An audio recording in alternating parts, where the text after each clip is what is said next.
2 times, it's 40 gallons, 50 gallons, and only makes 1 gallon of syrup. It's very, very hard, time consuming, lots of work, lots of work to boil the water. Maple sap, what you saw, the little water in the bucket there, is 1.5 to 2% sugar in there. So, like I said, it's 98% water. We have to boil all that water off to leave 2% of syrup.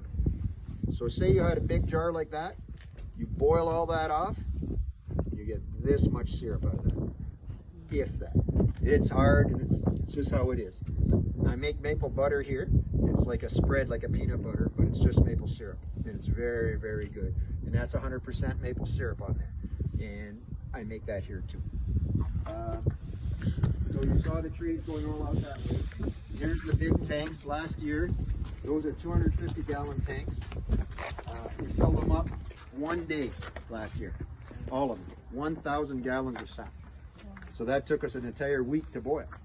So we had to go buy tanks because the trees kept running and running and running. We never had luck like that. So I don't know, I'm hoping this year is going to be the same. Now we're ready to go. So let's go back in and we'll explain all that.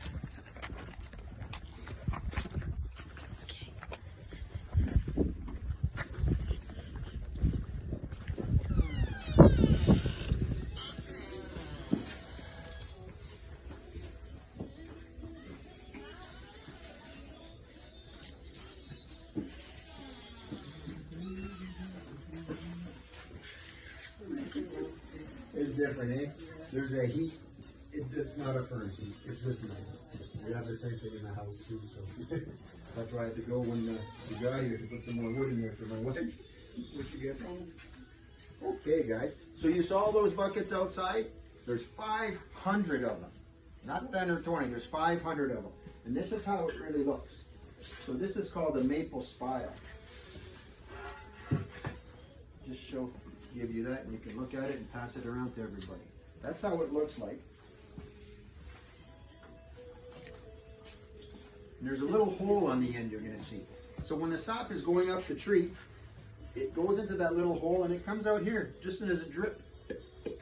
Just like as if you cut your arm, like I was saying outside, the blood has to go somewhere. There's all kinds of pressure in the tree, and it forces it out that little hole. So if you have a tree that's damaged, that has broken branches and that, sap is going to come out of that too.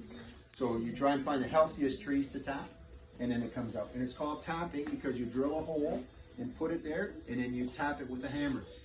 And then when you hear, then it's solid in there, and it's not going to leak around the edges. It's just going to come out here, and that's what we had it 500 times. So all that sap is put into those barrels, brought into here, boiled off. Those doors open up top. And so you know you're going to learn a new word today. It's cupola. A cupola is a roof upon a roof. And that's what that is. So we had a specialist from Quebec come in and he built that for us. And those doors open like this. So all the steam goes out when we're boiling. We can't even see each other in here, but it smells so good, like a candy store. It's very nice. And all it is a big, big wood stove. So I'll be standing here probably tomorrow. For sure by Saturday, I will be standing here all day long at 7 in the morning till 7 at night, putting wood in here. We got to keep it hot, hot, hot at about 1,000 degrees, like a furnace. And it boils so hard, it bubbles right to the top. Boom, boom, boom, boom, boom, boom, boom, boom. Really, really, really heavy. And lots of steam where you can't see. It's a really cool thing and smells so good. And when it reaches, this little thermometer is going to be hooked up in here. And water boils to 212 degrees. When you do maple sap at 219 degrees, it's maple syrup. So 212 plus 7 is 219, right? So that number 7, when that dial hits number 7, it's maple syrup in there. And we open up the valve and it goes into a big steel tank there. That's a great big filter. And that filters all the maple syrup. And when it's coming out of there and it cools off, it looks like what you got on the shelf. And that's our little store now. So that's how maple syrup is made. And I'll show you back in the old days, this is how, what we use today. This blue one is the same as this one. But my grandfather carved this, and they used to make them out of wood. That's from probably like the 1930s. and then they found a way to make them out of steel. But you can see that you have to make a great big hole in the tree, right? So it was not as good for the trees. So if you're tapping smaller trees like we have here, it's better to have these. These are called health spas. You see how small that hole is? That's like, push really hard. Thank you.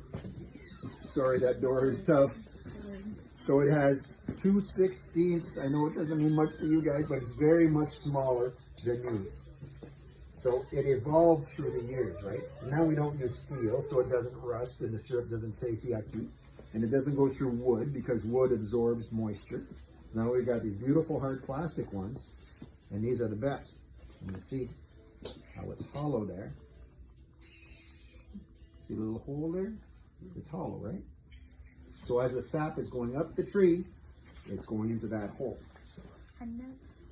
So that hole, the sap goes right up it, into that hole, and then out of here. In some trees, when they run when it gets hot, like that big mama tree, that's our favorite.